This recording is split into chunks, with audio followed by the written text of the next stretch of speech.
référendum d'initiative citoyenne peut être un bon instrument dans une démocratie, mais pas sur n'importe quel sujet, ni dans n'importe quelle condition. Déclaration d'Édouard Philippe dans le journal Les Échos. Alors, on va en parler tout de suite dans notre débat.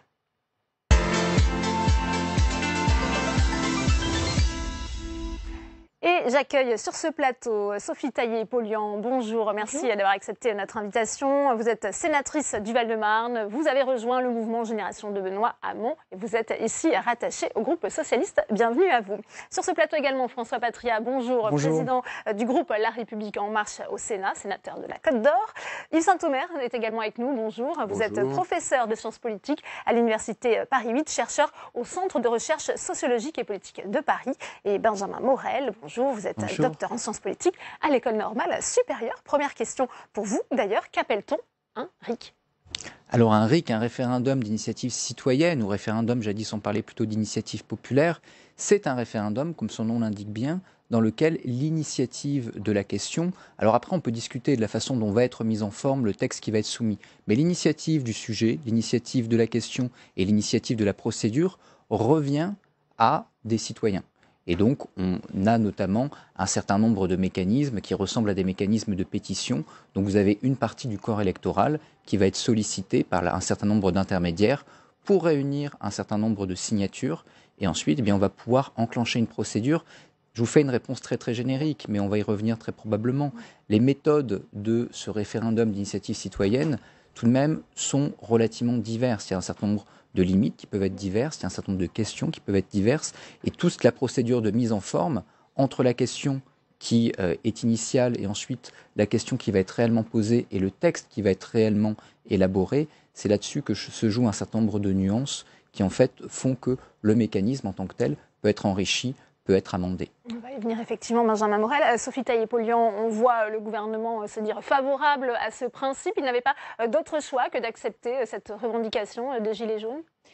Écoutez, peut-être qu'effectivement, le gouvernement a entendu que ce mouvement, c'était aussi quelque part la traduction d'un essoufflement très avancé de nos institutions et de notre démocratie représentative.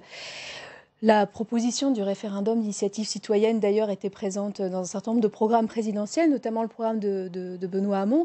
Et donc, nous, il nous semble que c'est tout à fait intéressant de mettre ce travail sur le métier pour voir comment on peut aboutir à une proposition qui soit un renforcement de la démocratie et qui soit un renforcement de la démocratie, qui ne soit pas, je dirais, dans une remise en cause des parlementaires, mais peut-être une possibilité pour les citoyens de prendre la main, de dire, attendez, il y a un sujet sur lequel nous, on voudrait travailler, nous, on voudrait avancer, une façon d'interpeller aussi les parlementaires, l'exécutif. Moi, je pense que c'est une excellente idée.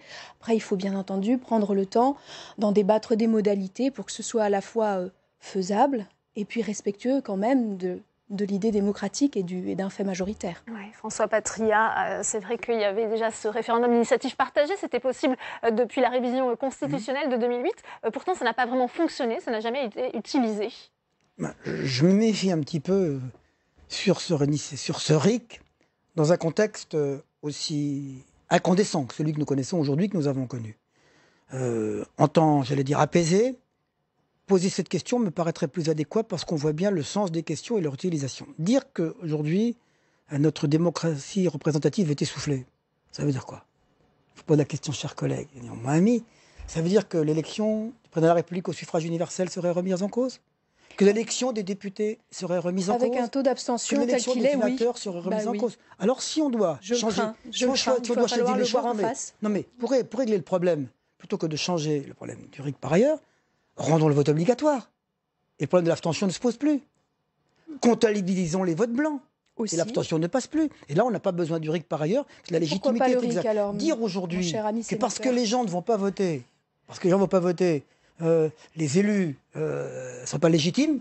Moi, mais là, les gens prennent la main, ils proposent. Alors, ils sont plus, c'est plus descendant, c'est ascendant. Je ne suis pas là, attendez, pour dire que les gens prennent la main ou pas.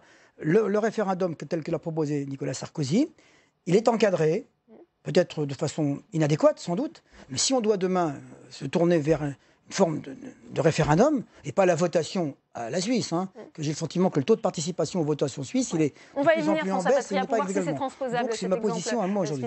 Yves Saint-Omer, c'est vrai que les Gilets jaunes ont parfois exprimé ce sentiment d'un pouvoir confisqué. Est-ce que le RIC, c'est une bonne réponse? Il n'y a pas que les Gilets jaunes qui donnent l'idée ou qui revendiquent l'idée que le pouvoir est confisqué. Sondage après sondage, depuis des années, la confiance dans la classe politique s'est effondrée, reste à un niveau extrêmement bas. La défiance par rapport aux partis est à un niveau extrêmement élevé. C'est pas seulement en France, même si ça a pris des formes paroxystiques ces dernières semaines en France. Donc c'est une crise qui est une crise structurelle, qui n'est pas simplement un trou d'air. Quand on a 3 présidents de la République de suite qui, 1 an ou 1 an et demi après leur élection, se retrouvent extrêmement bas dans les sondages, ça veut dire quelque chose sur le fonctionnement du système politique. Et dans cette situation-là, oui, le référendum d'initiative citoyenne peut être une solution, pas une solution miracle, il n'y en a pas, mais une solution qui pourrait contrebalancer le pouvoir que les Français et les Français jugent démesuré des élus et redonner une voix directe aux citoyens. Après tout, dans la Déclaration des droits de l'homme et du citoyen de 89, on disait que les citoyens pouvaient concourir directement ou par l'intermédiaire de leurs représentants à la formation de la volonté générale.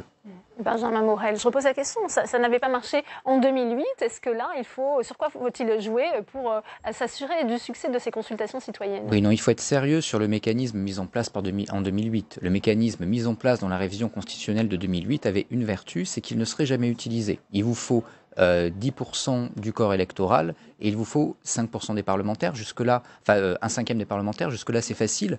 Mais ensuite, c'est déjà difficile parce que ça veut dire 4,3 millions, je crois, de signatures. En Italie, c'est 500 000. Donc on voit très clairement que c'est compliqué. Et quand bien même vous arriveriez à faire ça, ce qui est déjà extrêmement difficile, on va dire, à ce moment-là, le Parlement a l'obligation d'examiner votre texte et ce n'est que si le Parlement ne l'examine pas qu'il y a référendum.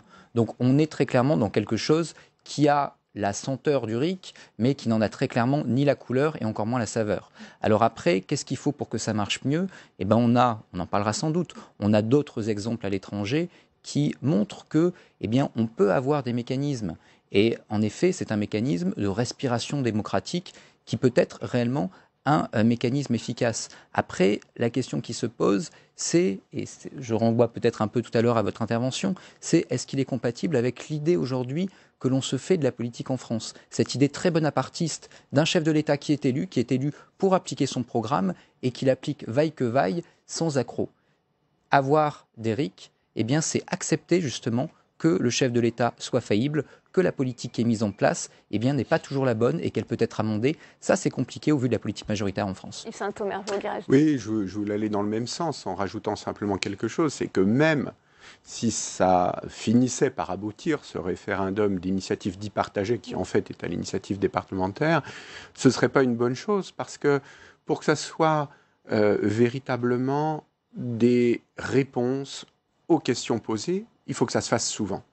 Sinon, qu'est-ce qu'on a? On a des citoyens qui répondent pour partie à la question posée et qui pour partie font un plébiscite pour ou contre les pouvoirs en place.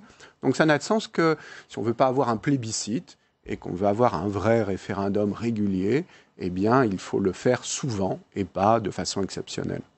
Sophie Taillé-Polian, c'est vrai qu'on voit certains parlementaires, notamment je pense à Stanislas Guerini de La République En Marche, qui dit « Moi, je n'ai pas envie de me réveiller avec des référendums d'initiative citoyenne, par exemple sur la peine de mort. » Ça, c'est un risque de tomber dans des champs qui seraient particulièrement populistes.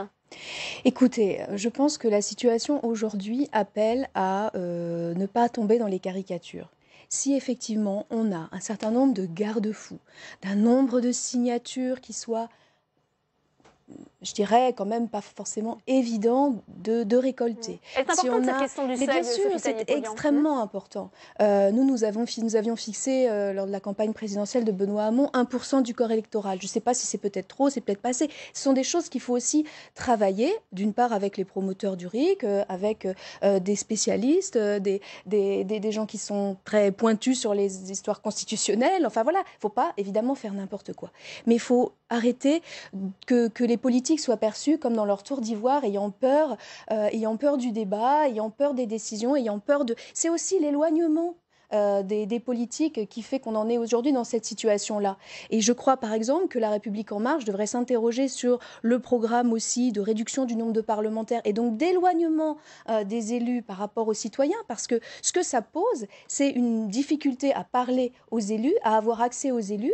Et donc pour moi, un référendum d'initiative citoyenne, ça doit donc être vraiment fait avec un certain nombre de garde-fous, mais ça ne doit pas s'accompagner d'une montée bonapartiste entre le peuple avec uniquement en face le président de la République. Il doit y avoir, pour assurer la continuité de l'exercice législatif, un Parlement qui soit fort, qui ait aussi des marges de manœuvre pour proposer et pour travailler avec l'exécutif et le contrôler. François Patria, est-ce qu'on peut écouter les initiatives citoyennes sans affaiblir les droits du Parlement?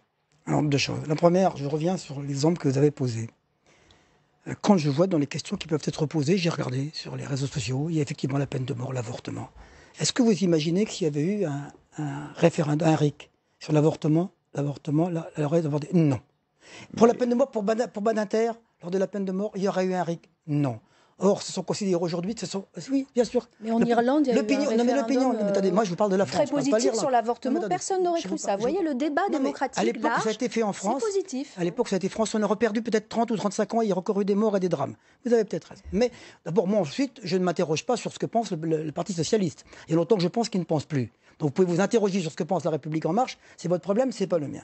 Je reviens à l'instant sur le fait que vous puissiez penser que le référendum d'initiative populaire, c'est une bonne raison. Moi, je pense que dire qu'aujourd'hui, si ça va mal, c'est parce que les gens n'ont plus confiance dans les institutions, que les partis, etc.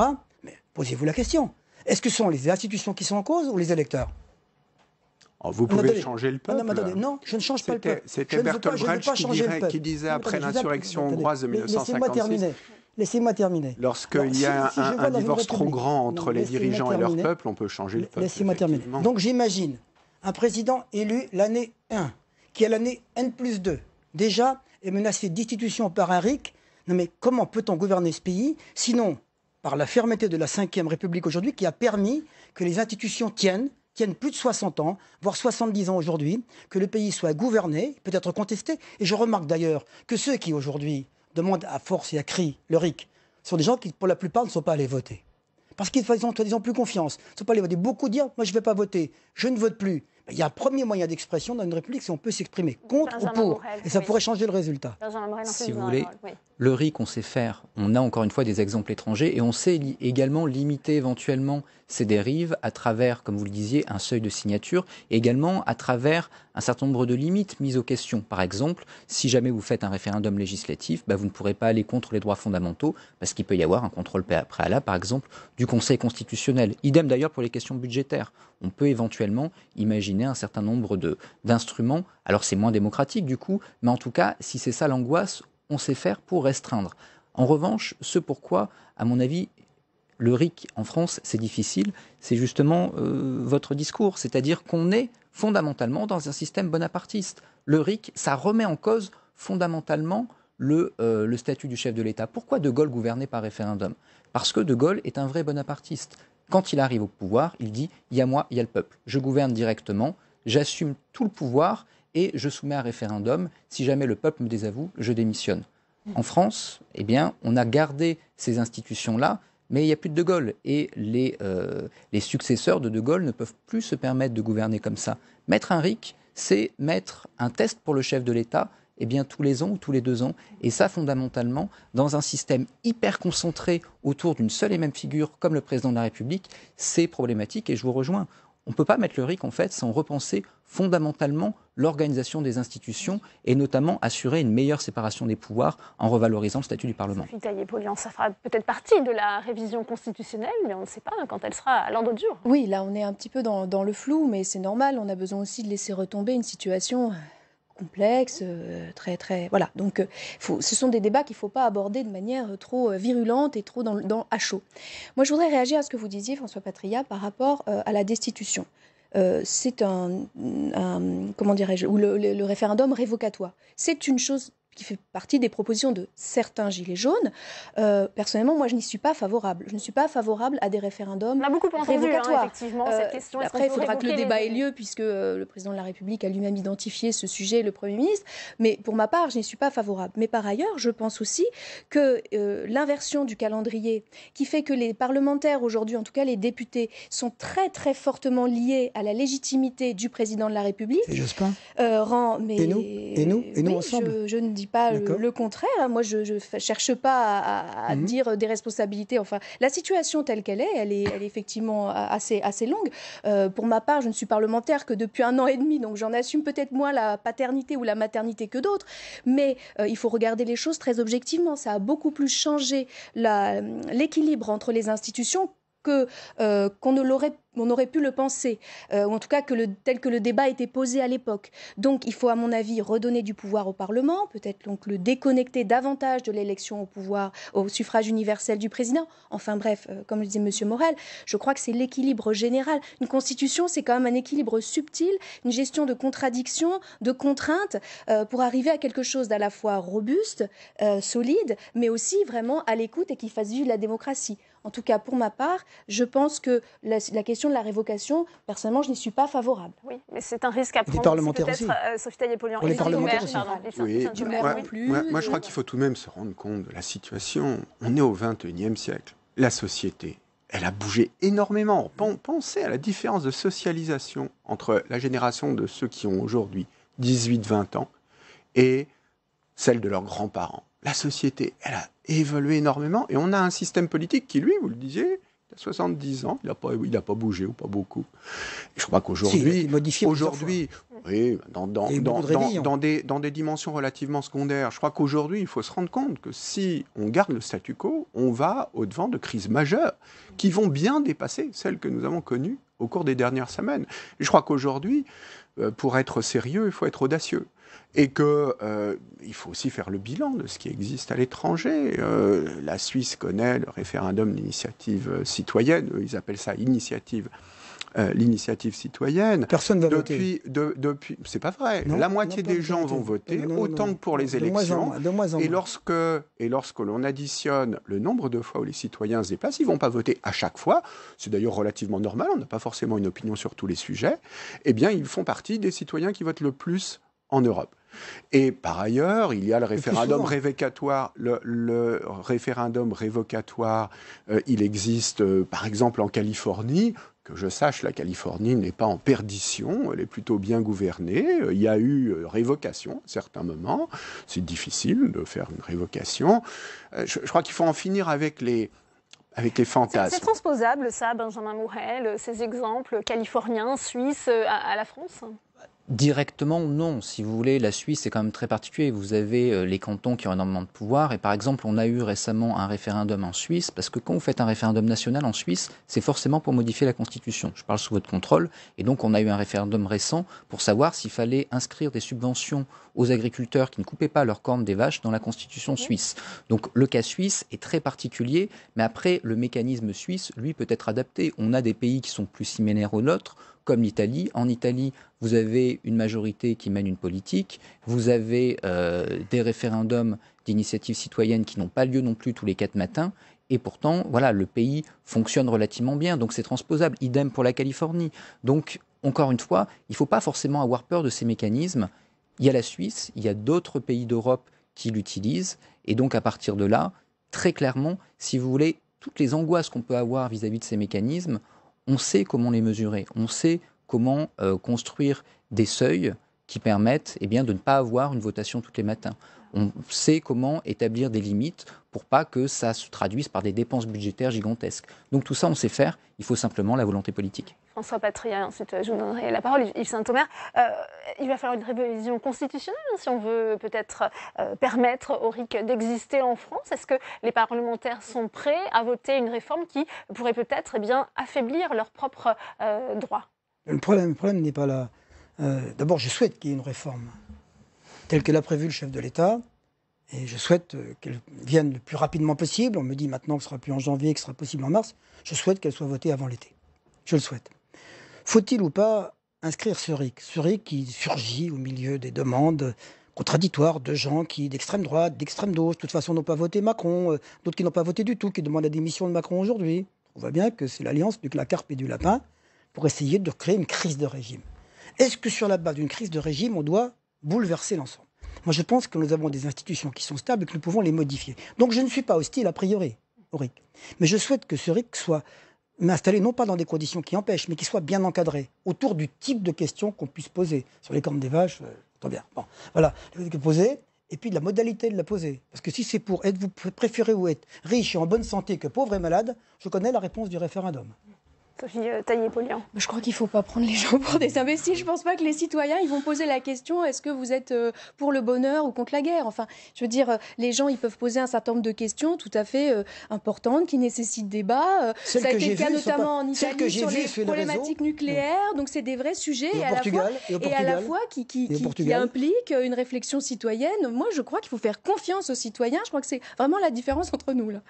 Oui, Yves Saint-Omer. Qu'est-ce que ça dit aussi, de ce changement, finalement, des demandes sociales à un passage à des demandes plus institutionnelles? Je crois qu'il n'y a pas changement. Il y avait les deux depuis le départ. Et d'ailleurs, la demande d'instauration d'un référendum d'initiative citoyenne est quelque chose qui est, depuis des années, dans les sondages, en France et dans les autres pays européens, largement plébiscité par les citoyens. Ce n'est pas arrivé d'un coup. Il y a un moment donné où il y a une catalysation sur la scène publique et vu la crise de régime qui avait lieu, alors ça peut peut-être aboutir. Après, je crois qu'il ne faut pas faire de caricature. Il peut y avoir évidemment des référendums d'initiative citoyenne qui vont se faire sur des questions peu importantes. Mais si on prend les amendements parlementaires ou les lois, il me semble que c'est la même chose. On ne va pas pointer ce qui peut être considéré comme ridicule ou secondaire pour décrédibiliser l'ensemble de la procédure. Alors il faut supprimer les amendements parlementaires. Donc voilà, je pense qu'il faut aborder les choses sérieusement. Sérieusement, on voit qu'un pays comme la Suisse est plutôt bien géré. Pour donner une anecdote, j'enseigne en Suisse régulièrement. Quand je demande à mes étudiants en France s'ils ont confiance dans les partis politiques et leur système politique, eh bien l'énorme majorité, que ce soit à Sciences Po Paris ou ailleurs, vont répondre non. Quand la première fois que j'ai posé la question à mes étudiants en Suisse, il y en a 95 sur 100 qui ont répondu oui. J'ai même cru qu'ils ne m'avaient pas compris. J'ai reposé la question. Et là, ils l'ont dit. Je crois qu'il faut prendre les choses sérieusement. Rien n'empêche de transposer ce qui existe aujourd'hui en Suisse avec des modalités un petit peu différentes. Par exemple, un contrôle constitutionnel avant le passage à votation.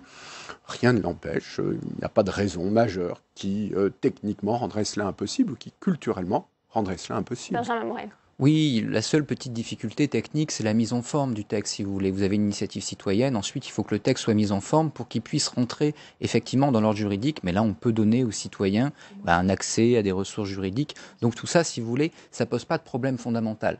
Le problème fondamental qui est politique, c'est les limites. Admettons qu'on mette cette disposition dans le projet de loi constitutionnel à venir. Vous allez avoir des gens qui vont vous dire, bah oui, mais le RIC, il ne faut pas que ça coûte plus cher. Donc, on réduit et il faut que ça se fasse à budget égal. Vous allez en avoir d'autres qui vont vous dire, eh bien, il ne faut pas que ça touche à tel ou tel domaine. Donc, il y a un risque de rétrécissement, de recroquevillement du référendum qui peut être pour certains légitime, pour d'autres pas. Pour toutes ces raisons, ça va être compliqué d'avoir un vote conforme sur une telle question, à mon sens, entre l'Assemblée et le Sénat. La deuxième difficulté politique sur ce projet de loi, c'est comment est-ce que vous faites passer le RIC par le Congrès ? C'est-à-dire que ce serait quand même assez paradoxal de demander aux parlementaires et aux 3/5 des parlementaires de voter pour mettre en place le référendum. Ça impliquerait symboliquement qu'on convoque un référendum sur ce projet de loi constitutionnel qui est quand même très fourre-tout, avec des choses très discutables sur les collectivités, sur le Parlement. Et il est possible que le peuple ne se prononce pas que sur cette question du RIC. Pour toutes ces raisons, eh bien, ça va quand même être compliqué parce que, encore une fois, juridiquement, pour le mettre en place, il y a besoin d'une révision constitutionnelle. Bien, merci à vous, Benjamin Morel. Merci, Sophie Taillé-Polian. Merci, François Patria. Merci à vous, Yves Saint-Omer. Et on vient d'apprendre qu'Emmanuel Macron recevra d'ailleurs les ministres concernés et les présidents des deux assemblées demain sur ce sujet de la mise en place du RIC.